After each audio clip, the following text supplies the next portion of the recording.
우리 주님이 참으로 사랑하시는 성도 여러분, 주 안에서 이렇게 만나 뵙게 돼서 너무너무 반갑고요. 우리 주님께서 이 시간에 말씀을 통해서 귀한 은혜를 베풀어 주시고 마음의 위로와 치유하심과 성령의 감동하심으로 함께 해주시기를 간절히 축원합니다. 아멘. 아라비아에 있는 동화 이야기부터 들려드릴게요.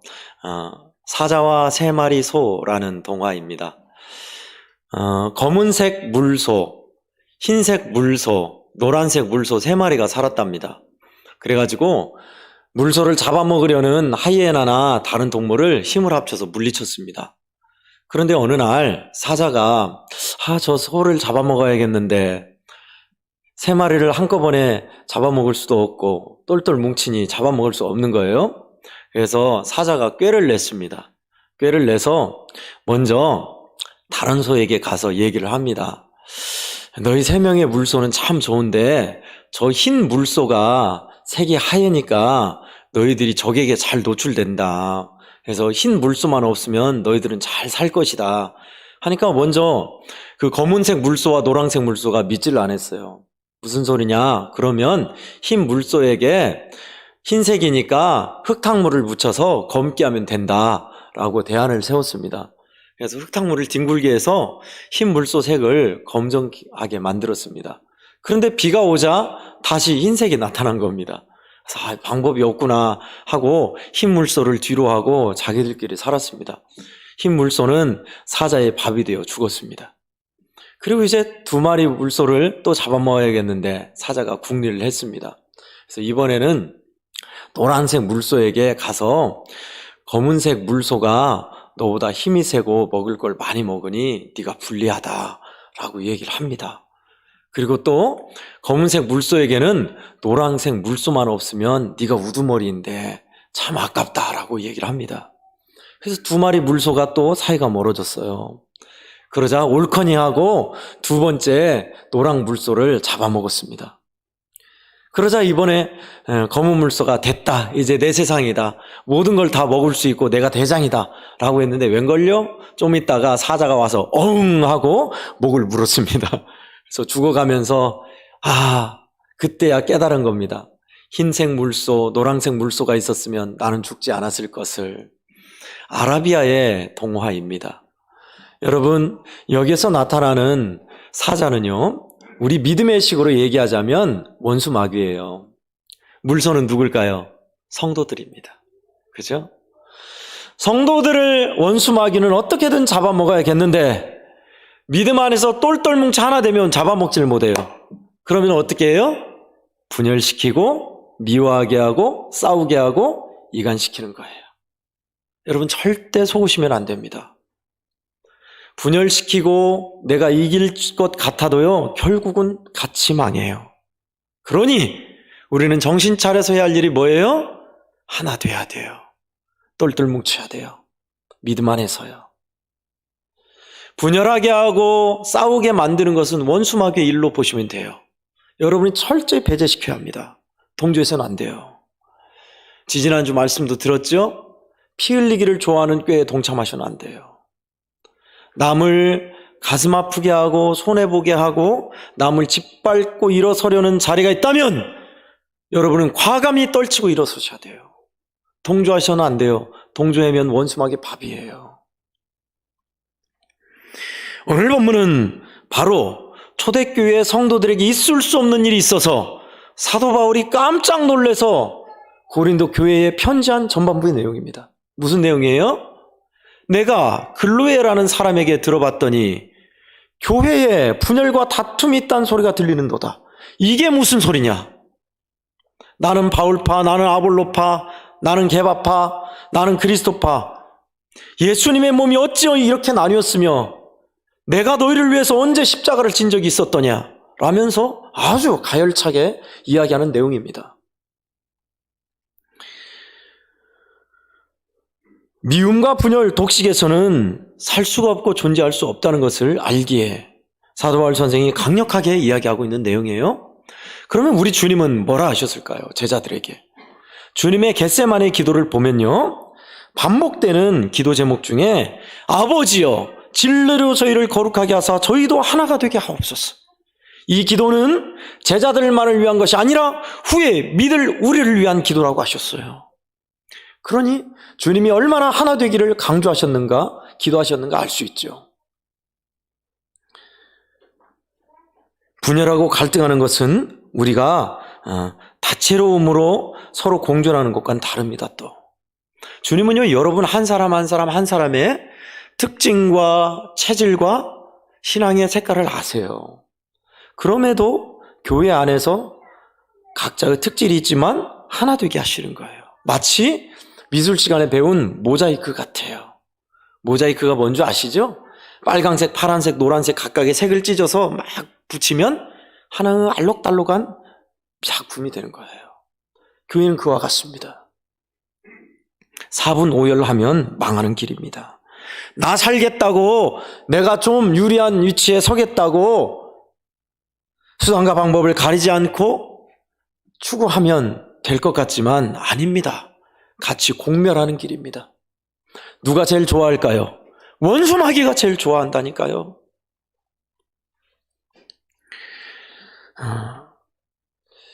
성경은 우리에게 하도 많은 말씀 중에 하나 되게 하신 것을 말씀하신 내용이 많습니다. 그 두 가지만 소개하면 그렇습니다.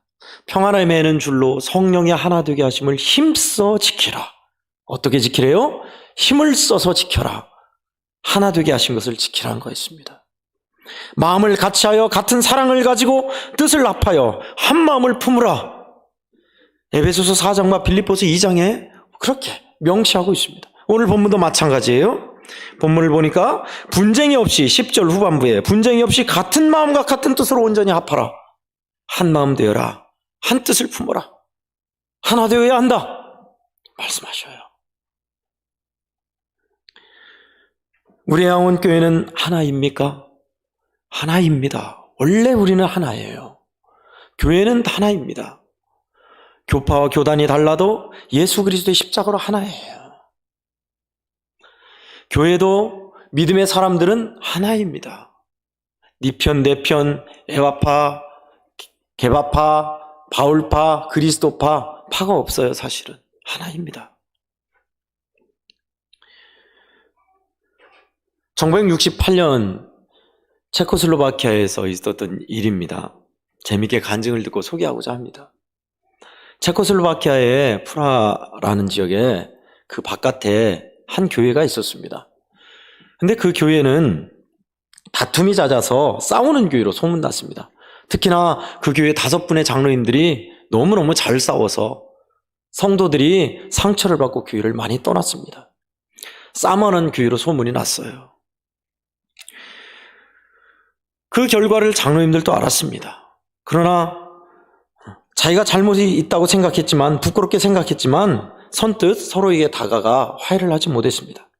그러다가 어느 한 장로님이 기도를 하던 중 자기의 잘못을 깨닫고 다른 편 장로님을 찾아가서 미안함을 고백하고 용서를 빌어서 그것이 계기가 되어 장로님들이 사랑과 화합으로 하나가 됐어요. 그렇게 교회가 은혜 안에서 하나가 된 몇 주 후에 소련이 공산정권이 체코슬로바키아를 삼켰습니다.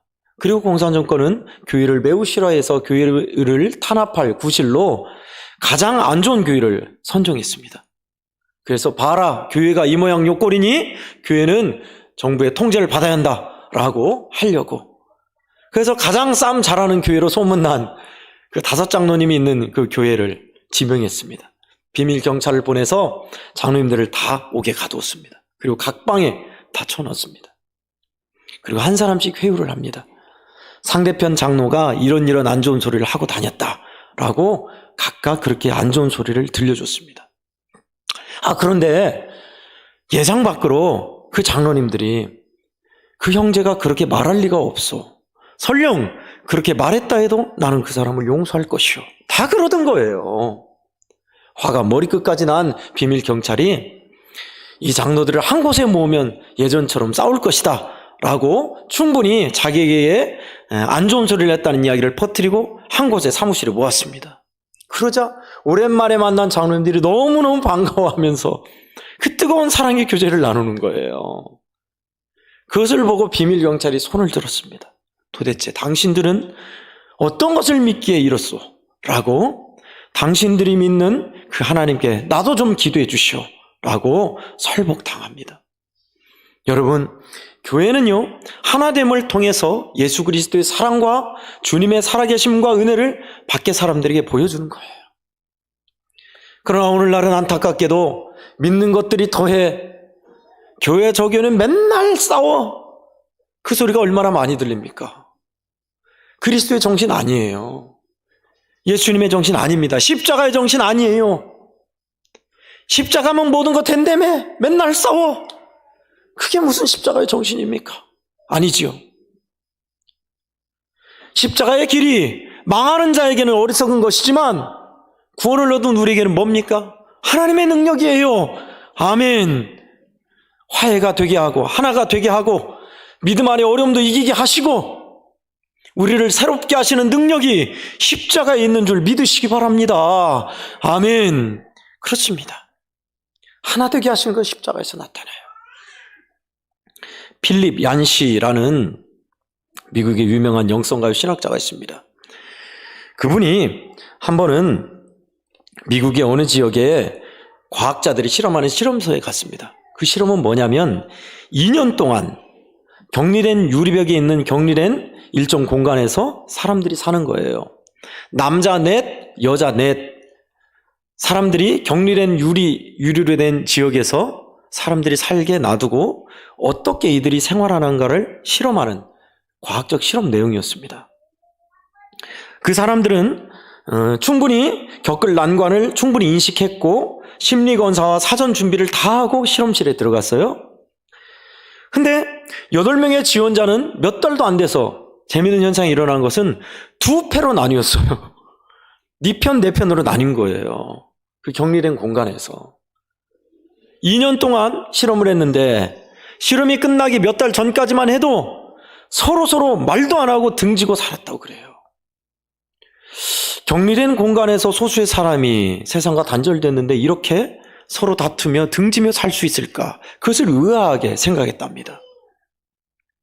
분단의 삶을 살한 사람들의 모습을 보면서 그러면 어떻게 하면 하나 되어 인간의 속성을 이기적인 속성을 극복하고 하나 될 수 있는가를 그것을 연구한 결과가 6가지가 있습니다. 이것을 저는 하나 되는 교회가 되는 조건으로 보고 싶습니다. 첫 번째, 서로 다른 점보다 같은 점을 초점 맞춰야 한다라는 것입니다. 이 생각, 내 생각이 다르지만 우리는 결국 교회를 위한 생각이다라고 초점이 맞춰지면 합의가 되겠지요. 그죠? 마을 일도 마찬가지예요. 너희 길, 나의 길이 다르지만 결국은 우리 마을이 서로가 잘 되기 위한 길이다 라면 합의가 돼요. 두 번째, 이상과 현실 사이의 간격을 인정해야 한다라는 것입니다. 우리가 원하는 장밋빛 세상과 우리 현실은 달라요. 내가 원하는 이 안대로 되면 참 좋겠지만 현실은 그렇게 안 될 수도 있어요. 그것을 인정하면 집착을 내려놓을 수 있겠지요. 세 번째, 험담하는 것에 귀를 기울이지 말아야 한다. 사람을 망하게 하는 건 뭡니까? 상대방이 당신에게 이런 소리 했어, 저 소리 했어. 그 소리를 들으면 더 격이 생기고 갈라져요. 네 번째, 갈등과 분열을 해결하는 방법은 하나님의 방법을 사용해야 한다라는 것입니다. 돈으로 다른 어떤 회유책으로 방법 되지 않습니다. 하나님이 원하시는 방법이 가장 좋습니다. 다섯 번째, 영적 지도자들을 인정하고 높여줘야 한다. 요즘 세대는요, 각자 자기가 원하는 대로 하려는 세대입니다. 스승이 없는 세대예요. 부모가 없는 세대예요. 어느 철학자가 그랬습니다. 상대주의, 개인주의에 물든 요즘 세대를 미친 사람이 마트에 가서 가격표를 완전히 뒤바꾼 것과 같다라고 했습니다. 그동안 있었던 우리가 존중해야 할 가치 체계, 질서들을 완전히 뒤바꿔버려요. 오늘 현실은. 상대주의로 나는 이렇게 생각한다. 나는 이게 옳다고 본다. 자기 뜻대로. 배우려 하지 않아요. 자기 마음대로 해요. 나이가 많고 적고 상관없습니다. 영적 지도자들을 인정하지 않는 것은 어떻게 될까요? 더 이상 배우지 않겠다는 거예요. 내 신앙생활 내가 하겠다. 나 알아서 잘한다. 천만의 말씀입니다. 망하는 길입니다. 원수마귀가 분열시켜서 혼자 되게 해서 잡아먹는 길이에요. 속지 마세요, 성도 여러분. 교회에서 신앙의 연조가 깊은 믿음의 사람들, 나보다 더 선배인 중직자들, 또 아무리 어리고 못나도 세우신 목회자의 말은 신학적으로 이상 없다면 여러분은 수긍하셔야 합니다. 그게 주님이 원하는 방법이에요. 6번째, 비판하기보다는 격려해줘야 한다라는 것입니다. 털어서 먼지 나오지 않는 사람 없습니다. 다 먼지 나와요. 부족함이 있어요. 근데요, 우리의 눈은 2개입니다. 먼지를 볼 수도 있지만 좋은 점, 깨끗한 점도 볼 수 있어야 돼요. 부족한 면보다는 좋은 점을 더 많이 보셔야 돼요. 그래야 내 정신 건강에도 좋고 공동체도 하나 돼요. 그러면서 이 6가지를 말하면서 필립이 안시는 마지막에 이렇게 결론 지었습니다. 인간의 속성은 언제나 자기 뜻에 동조하는 무리를 만들며 뜻을 달리하는 무리를 적으로 여겨버린다. 얼마나 우리 시대를 꿰뚫고 있습니까? 나하고 뜻이 맞으면 동지지만 나하고 생각을 달리하면 적이 되는 거예요. 아닙니다. 그렇지 않습니다. 당신의 입지를 위해 무리를 짓는 행동을 삼가하라. 맞는 말입니다. 물론 필립 얀시 이분은 과학자들이 한 실험을 통해서 6가지 대책을 세웠고 우리 인간의 속성을 간파했습니다. 그러나 저는 오늘 말씀을 통해서 우리가 갈 길을 찾고 싶습니다. 사도 바울 선생은요, 오늘 말씀을 통해서 분열된 고린도 교회를 통해서 강력하게 이야기하는 것이 뭐냐면 십자가는 하나님의 능력이다. 십자가로 하나 되어야 한다라는 것을 이야기하고 있습니다. 저와 여러분을 한없이 사랑하셔서 피 흘려주신 십자가 말입니다. 아무것도 아니라 사람들은 여기지만 바보같이 또는 장식용 하나로 여기지만 우리 예수 믿는 사람들, 진짜 하나님의 사랑과 피 흘려주신 은혜를 아는 사람들은 그렇게 여기지 않습니다. 십자가의 정신으로 간다면 결코 분열하지 않아요. 물어뜯고 또 물고 물리는 그런 관계, 십자가의 정신 아닙니다. 어느 것보다 교회는 그러므로 하나를 이루어야 마땅합니다. 우리 애양원교회도요, 4분 오열돼서는 안 돼요. 다 망하는 길입니다. 절대 우리는 믿음 안에서 하나를 이루어야 돼요. 성도 여러분, 그러므로 십자가의 정신 안에서 살기를 바랍니다. 아멘. 누가 우리 성도들에 대해서 험담하고 안 좋은 소리 하더라도 여러분은 귀담아 들어서는 안 돼요. 그 자리에 동조해서는 안 돼요. 일어서셔야 돼요. 그 자리를 떠나셔야 돼요.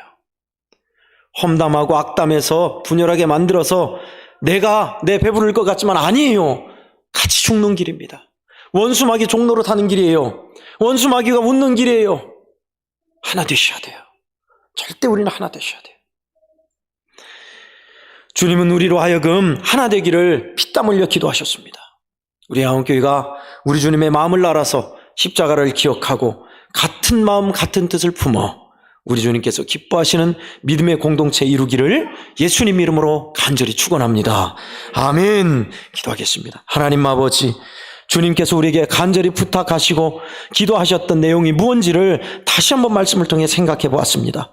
하나님, 고린도 교회가 바울파, 게바파, 아볼로파, 그리스도파로 뿔뿔이 흩어졌을 때 주여 우리에게 말씀하신 것처럼요, 같은 마음 한 마음 한 뜻을 품으라 하셨고 십자가의 정신을 품으라 우리에게 가르쳐 주셨으니 예수 그리스도의 십자가 기억하며 우리 애양원교회가 더더욱 하나를 이룰 수 있게 도와주시옵소서. 살아가면서 우리 일터, 가정, 교회에서 주님의 정신, 십자가의 정신이 생각나게 하시사 우리로 하여금 칭찬하고 격려하며 비판의 소리, 험담의 소리를 떠나보내고 주님의 사랑 안에서 하나를 이룰 수 있게 십자가의 능력으로 역사해 주시옵소서. 예수님의 이름으로 간절히 기도하옵나이다. 아멘. 다 함께 찬송가